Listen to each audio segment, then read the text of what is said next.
제가 인도에 있을 때 어느 날 너무 답답해서 아내와 함께 가장 가까운, 우리가 사는 곳에서 가장 가까운 바다를 좀 구경하러 가보기로 했습니다. 근데 가장 가까운 바다로 가려면 파키스탄 국경 쪽인데 그나마 가장 가까운 바다인데 3일을 꼬박 운전을 해야 갈 수 있는 곳입니다.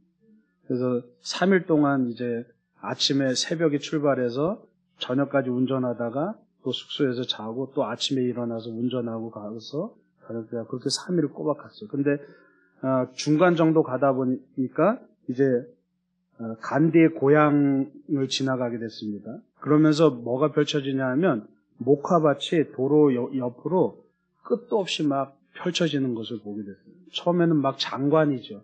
너무나 멋있었습니다.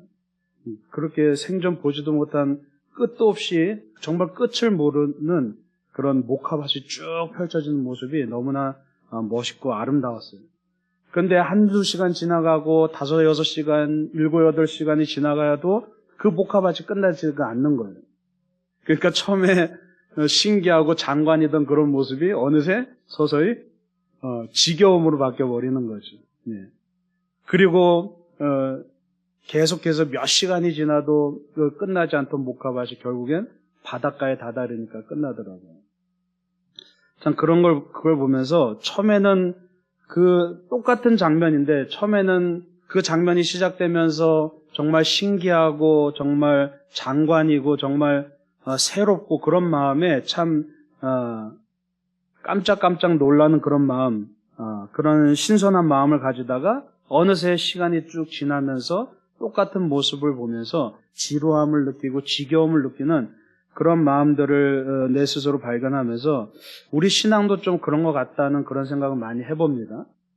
처음에 하나님을 믿고 예수님을 내 구주로 영접했을 때 우리 안에 뜨거움이 있었죠. 정말 뭐든지 다 될 것 같고 뭐든지 다 할 수 있었을 것 같고 진짜 하나님이 우와 나랑 계시는구나 그런 것들을 체험하고 이제 시작을 하는데 근데 신앙생활을 그렇게 정말 놀라움 가운데서 시작을 하지만 정작 어느새 우리는 지루함을 느껴버립니다. 신앙생활이란 건 어떻게 보면 참 지루한 것 같습니다. 항상 우리가 기도하고 항상 말씀을 보고 묵상하고 하나님의 말씀대로 살려고 노력하지만 여전히 내 앞에 놓여진 상황은 지지부진하고 별로 달라질 것 없는 그런 모습들이 우리 안에 놓일 때가 굉장히 많이 있죠. 우리는 정말 예수를 믿으면서 날마다 간간이라도 기적을 체험하고 뭔가 빛을 보고 뭔가 내 삶이 확 뒤집어질 것 같고 성경에 말한 대로 보자면 복음이라는 것은 내 삶을 완전히 뒤집어지는 그런 경험인데 사실 처음에는 그런 경험을 했다가 서서히 우리는 지지부진함 속에서 살아가는 것 같습니다.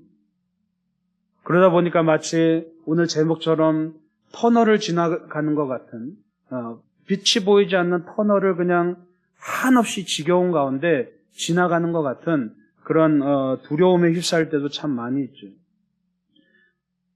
그게 우리 모두의 모습인 겁니다. 신앙생활을 1년 하건 신앙생활을 10년 하건 신앙생활을 50년 하건 우리 모두의 동일한 모습이라는 겁니다. 신앙이 성숙했건 미성숙했건 그거는 누구나 다 거쳐야 되는 동일한 모습이라는 거죠. 이스라엘 백성들도 마찬가지로 광야에서 40년 동안 가나안 땅을 가기 위해서 40년 동안 지지부진한 채로 그렇게 지겨운 그 사막 한가운데서 그 세월을 보냈습니다. 오늘 말씀은 어떤 말씀이냐 하면 이제 모세가 하나님께 명령을 받고 이스라엘 백성들을 구출하기 위해서 애굽에 다시 돌아갑니다. 지금 이스라엘 백성들에겐 모세가 다시 40년 만에 돌아왔다는 소식이 들립니다. 저 왕궁에 살면서 우리를 구원해 주려고 우리를 독립시켜 주려고 액션을 취하다가 도망쳤던 그 모세가 40년 만에 등장을 한 겁니다. 그리고 모세가 와서 뭐라고 말하냐면 그냥 40년 동안 고생하고 거렁뱅이로 찾아온 줄 알았는데 호기롭게 의기양양하게 자신감에 차서 찾아왔습니다. 그래서 뭘 얘기하냐 하면 하나님께서 드디어 우리들을 구출해 주실 것이다. 우리를 드디어 독립시켜 주실 것이다. 우리를 드디어 적과 꿀이 흐르는 저 약속의 땅으로 우리를 인도하실 것이다라는 말씀을 선포하게 됩니다. 그러니까 이스라엘 백성들이 하나같이 환호합니다. 이야, 우리가 이곳에서 대대로 지금 이 고생을 하면서 살아가는데 정말 우리가 한 나라를 만들고 독립된 나라 가운데서 하나님이 이미 예비하신 그 땅으로 가서 이제 우리가 드디어 어깨를 좀 펼 수 있겠구나 라고 환호하기 시작하죠. 그리고 모세가 이제 아론과 함께 애굽의 바로를 찾아갑니다. 찾아가서 뭐라고 말합니까? 우리 백성들이 하나님께 예배하고 제사하기 위해서 우리를 좀 이 애굽 바깥으로 나가게 해 주십시오 라고 그렇게 전하죠. 모세가 이때만 해도 야, 내가 이 말을 하면 바로가 바로 깨갱하겠지, 바로 꼬리를 내리겠지, 바로 들어주겠지, 이렇게 상상을 했었죠. 왜요? 하나님이 자기에게 직접 말씀하셨기 때문에. 그런데 의기양양하게 바로를 찾아가서 나름대로 용감하게 이 말을 전했지만 바로는 눈도 꿈쩍하지 않습니다. 오히려 어떻게 됩니까? 이 일로 인해서 바로가 이스라엘 백성들을 괘씸하게 여기고 그들에게 더 가중한 그런 가혹한 노동을 하게 만들죠. 이전에는 벽돌을 만들 때 지푸라기를 넣어서 만들어야 되니까 짚을 공급해 주었는데 이제는 야, 너희들 너무 괘씸해. 감히 너희들이 이런 독립을 꿈꿔? 감히 너희들이 이런 반란을 꿈꿔? 그러면서 이제는 지푸라기를 공급해 주지 않고 너희들이 알아서 주변에 흩어진 그런 밑둥이나 그런 그루터기들을 잘라서라도 너희들이 알아서 지푸라기를 구해서 벽돌을 만들어. 다만 절대로 생산량이 줄어들면 안 된다라고 하는 그런 가혹한 명령을 내립니다.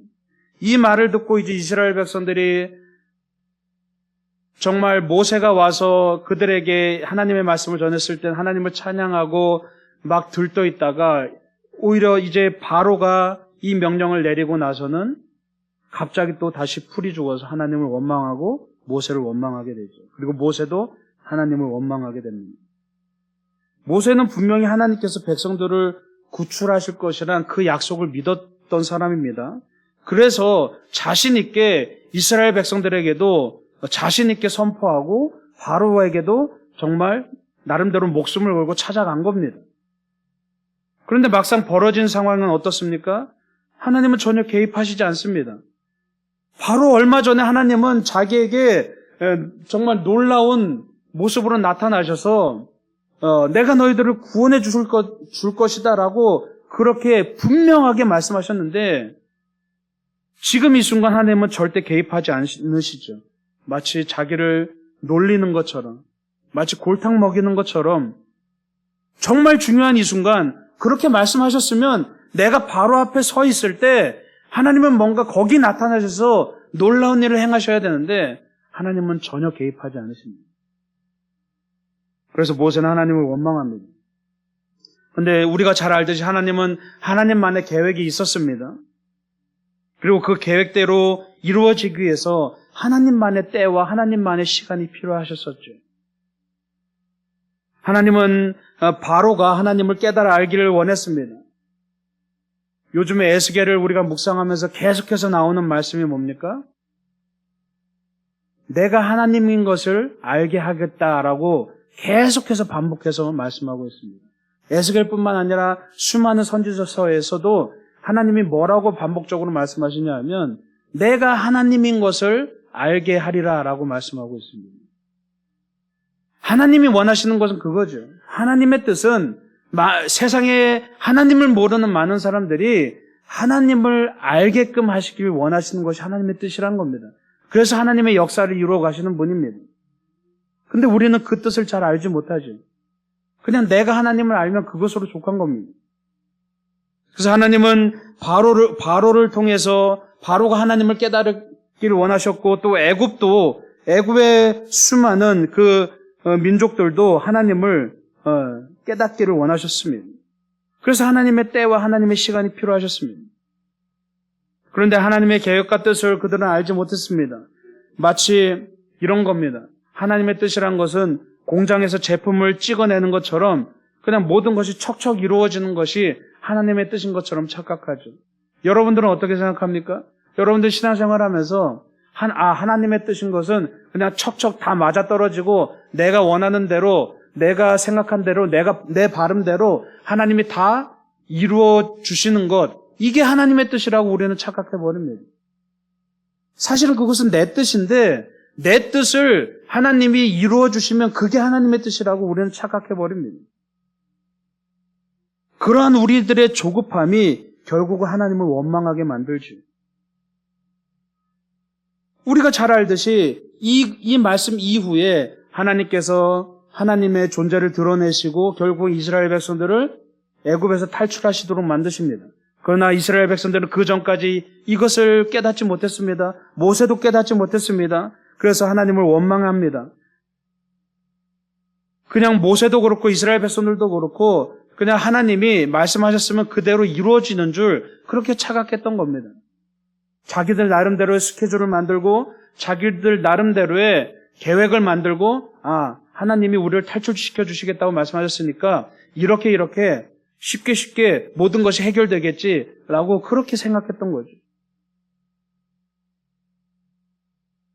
그래서 하나님의 계획을 기다리기보다는 자기들의 계획에 하나님을 끼워 맞추고 그 계획을 하나님이 따라주지 않으면 하나님을 원망하기 시작하는 겁니다. 우리는 누구나 조급함을 가지고 있습니다. 우리가 원하는 대로 일이 이루어져야 그것이 하나님의 뜻이라고 착각하곤 하는데 우리는 그거 하나밖에는 생각하지 못합니다. 그래서 우리는 오래 기다리지 못합니다. 인내하지 못하는 거죠. 그런데 여러분 이사야서 55장 8절 말씀에 뭐라고 말하냐 하면 이는 내 생각이 너희의 생각과 다르며 내 길은 너희의 길과 다름이니라 라고 말씀하고 있습니다. 그러면서 뭐라고 말씀합니까? 하나님의 뜻은 하나님의 길은 더 높다고 말씀하고 있습니다. 하나님의 뜻은 우리의 뜻과는 전혀 다르고 우리가 헤아릴 수 없다는 얘기입니다. 왜요? 우리가 상상하는 그 상상을 뛰어넘는 하나님의 놀라운 계획이 있으시기 때문이죠. 그런데 우리는 자꾸 그 놀라운 하나님의 계획을 우리 생각 속에 끼워 맞추려고 그 하나님의 뜻을 자꾸만 제한해버리죠. 여기 깎고 저기 깎고 이 커다란 하나님의 뜻을 우리 스스로 조각을 합니다. 다 잘라내서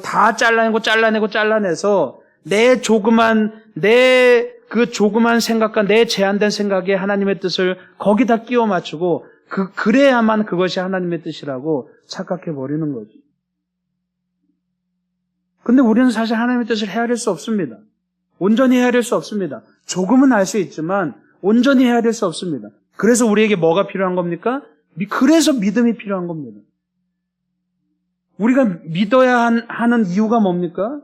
우리가 지금 여기에 앉아서 우리가 예수를 믿고 우리가 예배하고 이 모든 모습들을 우리가 신앙 생활이라고 말합니다. 신앙, 믿는다라는 뜻입니다. 그럼 믿는다라는 뜻이 뭡니까? 내가 주님의 뜻을 다 할 수 있다면, 내가 주님의 계획을 다 할 수 있다면, 주님의 때를 다 할 수 있다면, 여러분 사실 그거는 믿음이 아닙니다. 내가 이미 다 알고 있다면 그건 믿음이 아닌 거예요. 믿을 필요가 없는 거예요. 내가 주님을 다 알고 있다면 왜 믿습니까? 믿을 필요가 없는 거예요. 근데 믿음이란 뜻은 뭡니까? 잘 알지 못하지만 내가 주님을 신뢰하겠다는 얘기입니다. 믿는다는 얘기는 반대로 내가 주님의 뜻을 다 헤아릴 수 없다는 뜻과 마찬가지인 거예요. 그래서 우리는 기다려야 되는 겁니다. 그냥 주님을 신뢰하고 기다리는 것, 그게 바로 믿음입니다. 우리가 왜 자꾸 조급해집니까? 우리의 시각이 근시안이기 때문이죠. 멀리 내다봐야 되는데 우리는 바로 우리 앞에 놓여진 상황만 내다볼 수밖에 없습니다. 내 앞에 놓여진 상황에 집중할 수밖에 없습니다. 여러분 바로를 보십시오. 바로는 당장 자기 앞에 놓여진 수많은 하나님의 그 진노들을 감히 상상할 수 없었습니다. 그래서 자기 나름대로 이 애굽이라는 거대한 이 문명, 거대한 제국에 그 어떤 나라도 감히 침범할 수 없는 이 거대한 제국에 가장 최고의 권력자로서 그가 누릴 수 있는 것은 모든 것을 다 누리는 사람으로서 그가 할 수 없었던 것은 아무것도 없었습니다. 그가 원하는 것은 뭐든지 다 가능했습니다. 그래서 그는 처음 들어보는 그 히브리 민족의 하나님이라는 존재가, 여호와라는 존재가 어떤 존재인지 감히 상상할 수도 없었습니다. 그래서 그 하나님의 진노가 얼마나 크게 임할지 감히 생각지도 못했지. 그래서 모세와 아론이 그를 설득할 때도 아랑곳하지 않았습니다. 우리가 잘 알듯이 수많은 재앙이 닥침에도 불구하고 그는 여전히 완고한 모습을 보이기 시작합니다. 모세는 어떻습니까? 모세는 하나님께서 말씀하신 그 약속을 분명히 믿고 더 기다려야 됐습니다. 그가 분명히 하나님을 만났습니다. 하나님으로부터 음성을 들었습니다. 그렇다면 그는 기다릴 줄을 아는 사람이 되어야 했습니다. 그런데 그렇지 않고 바로를 만나고 바로로부터 거절을 받는 그 순간 하나님을 원망하지. 여러분, 하나님께서 모세를 만났을 때 그에게 뭘 주셨습니까? 지팡이를 주셨습니다. 근데 지금 오늘 말씀해 보면 그는 아직 지팡이를 사용도 안 해봤습니다. 아직 본격적으로 하나님의 일을 시작하지도 않은 그 시점에 지레 겁먹고 원망하기 시작합니다. 하나님이 주신 그 지팡이를 사용해 보지도 않고 미리 겁먹고 미리 두려움에 빠졌다는 얘기죠. 백성들은 어떻습니까? 이스라엘 백성들도 처음에는 하나님을 찬양하고 모세가 메시지를 전했을 때 드디어 하나님이 우리를 구원해 주시는구나 그렇게 믿었지만 오히려 상황이 뒤바뀌고 나니까 곧바로 하나님을 원망하고 모세를 원망하기 시작하죠. 그리고 오늘 말씀해 보면 그들은 누구에게 가서 도움을 청합니까? 다시 바로에게 가서 도움을 청합니다. 바로가 자신들의 삶을 구원해 줄 것처럼, 바로가 자신들의 삶을 좌지우지할 것처럼 바로에게 가서 엎드리는 모습을 보게 되죠. 우리가 멀리 보지 못하고 하나님의 뜻을, 하나님의 그 놀라운 계획들을 신뢰하지 못하면 우리는 현실에 함몰될 수밖에 없습니다. 우리가 만약에 터널을 지나고 있다면 그 깜깜한 터널 한가운데서 우리가 장기적인 안목이 없다면 이 터널은 반드시 언젠가 끝날 것이고 빛이 비출 것이라는 그 믿음이 없다면, 그것을 신뢰하지 못한다면 그 터널에 갇혀서 그 깜깜한 현실 앞에서 함몰되면서 결국 절망에 빠지게 되겠죠. 여러분, 이 이스라엘 백성들은 사실 심각한 잘못을 저지른 겁니다. 애굽의 바로는 도움의 대상이 아닙니다. 그들을 구원해 줄 대상이 아닙니다. 그들을 구원해 줄 대상은 하나님입니다. 그러나 그들은 자기의 인생을 바로에게 걸었습니다. 바로의 명령에 의해서 자신들의 인생이 결정된다고 믿었죠. 우리도 살아가면서 때로는 하나님께 우리의 삶을 맡기는 것이 아니라 이 세상에서 영적인 바로에게 우리 인생을 기댈 때가 참 많이 있습니다. 당장 멀리 내다보지 못하고 내 눈앞의 현실에 함몰될 때 우리는 세상에 도움을 구하고 세상에서 구원을 찾고 세상에서 답을 찾으려고 합니다. 그게 바로 영적인 바로입니다. 그게 바로 우리 안에 있는 영적인 노예 근성입니다. 이스라엘 백성들이 애굽의 바로에게 도움을 끊임없이 구할 때 그들은 애굽의 바로의 노예일 수밖에 없습니다. 거기서 벗어날 수 없습니다. 우리도 하나님께 도움을 구하는 것이 아니라 이 땅에서 해결책을 찾고 이 땅에서 방법을 찾고 이 땅에서 내가 답을 찾으려고 할 때 우리는 영적인 노예의 근성에서 벗어날 수가 없다는 얘기입니다. 우리는 끊임없이 이 보이지 않는 영적인 전쟁터 가운데서 살아가야 됩니다. 그런데 믿음이란 건 뭡니까? 세상의 방식을 택하지 않고 당장 답을 찾지 않고 주님의 뜻과 주님의 때를 기다리는 것, 그것이 믿음이라는 사실을 여러분 기억하시기 바랍니다. 예. 우리의 해결책을 바라는 것이 아니라 하나님의 해결책을 바라는 겁니다. 여러분, 주님이 우리에게 자유의지를 주셨습니다. 너희들 스스로 선택할 수 있는 권리를 주겠다. 그래서 우리에게 자유의지를 주셨습니다. 근데 그 자유의지라는 것은 스스로 해결하라는 뜻이 아닙니다.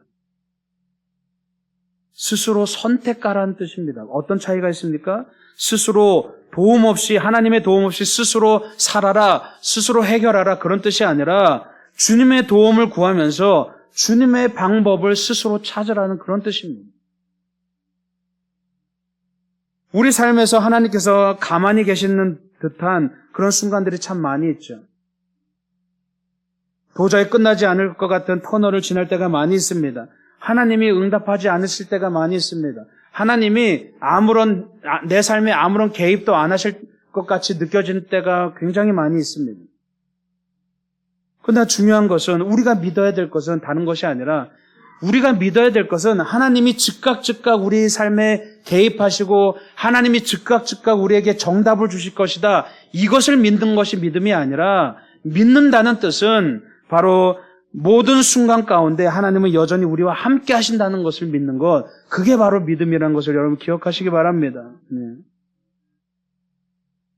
여러분, 하나님은 모세가 원망할 때 하나님은 모세를 꾸짖지 않으십니다. 오히려 하나님은 모세에게 하나님의 계획을 말씀하시고 모세를 위로하고 모세를 보듬어 주십니다. 여러분, 오늘 읽은 말씀 그 다음에 6장 1절에 보면 뭐라고 나와 있냐면, 우리 찾으신 분들 함께 읽어보겠습니다. 6장 1절 시작. 여호와께서 모세에게 이르시되 이제 내가 바로에게 하는 일을 내가 보리라. 강한 손으로 말미암아 바로가 그들을 보내리라. 강한 손으로 말미암아 바로가 그들을 그의 땅에서 쫓아내리라. 아멘. 뭐라고 말씀하십니까?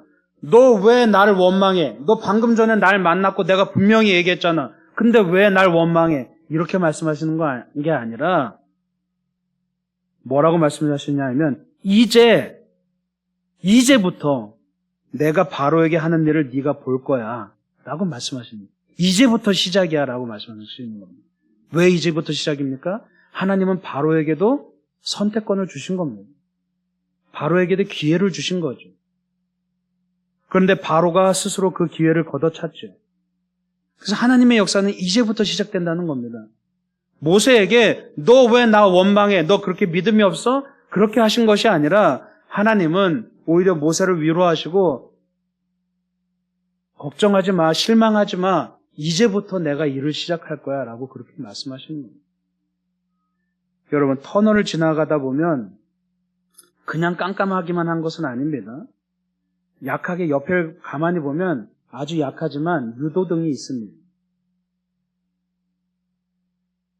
우리가 집집마다도 모든 건물도 비상구가 있죠. 그 비상구는 24시간 어떤 일이 있어도 불이 들어와 있어야 되는 겁니다. 네. 우리가 어둠 속에서 여전히 길을 잃지 않도록 우리를 돕는 역할을 하죠. 저는 하나님의 존재도 마찬가지라고 생각합니다. 때로는 하나님이 안 계신 것 같고, 때로는 하나님이 정말 이 어려운 삶에 개입하지 않는 것 같이 느껴진다 할지라도, 터널같이 느껴진다 할지라도, 그 순간에도 하나님은 여전히 우리에게 희미한 빛으로 함께 하신다는 사실이죠. 그리고 주님은 우리를 등을 두드리시면서 격려하시면서 결국에는 옳은 길을 찾아가도록 주님께서 우리를 이끄시는 분이라는 얘기입니다.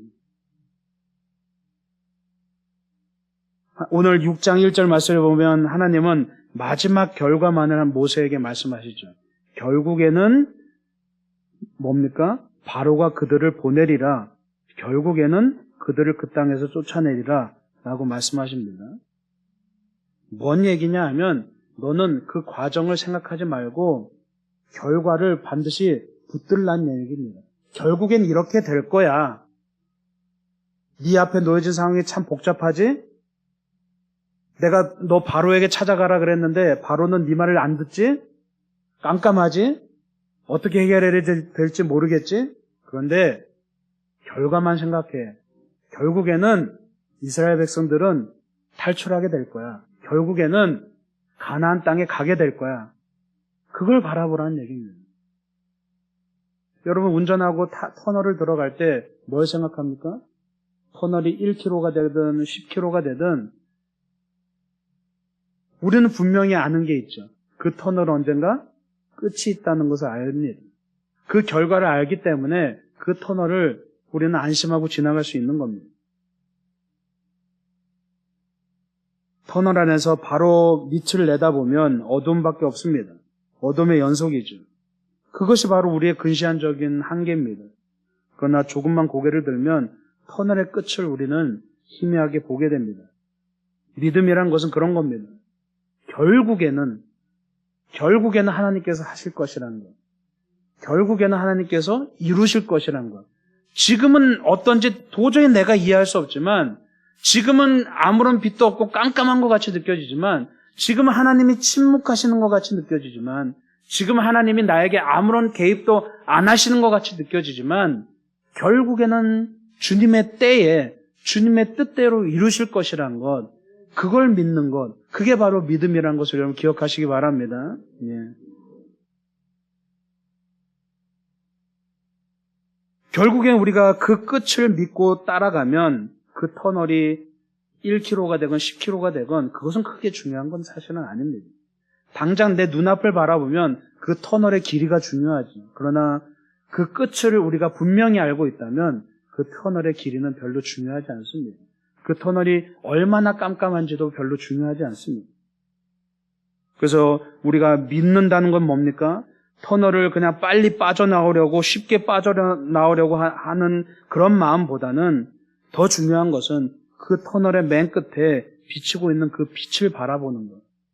그것을 향해서 그 터널 안에 희미한 유도등이 비치는 것을 따라가면서, 그래서 주님은 우리에게 말씀을 주셨죠.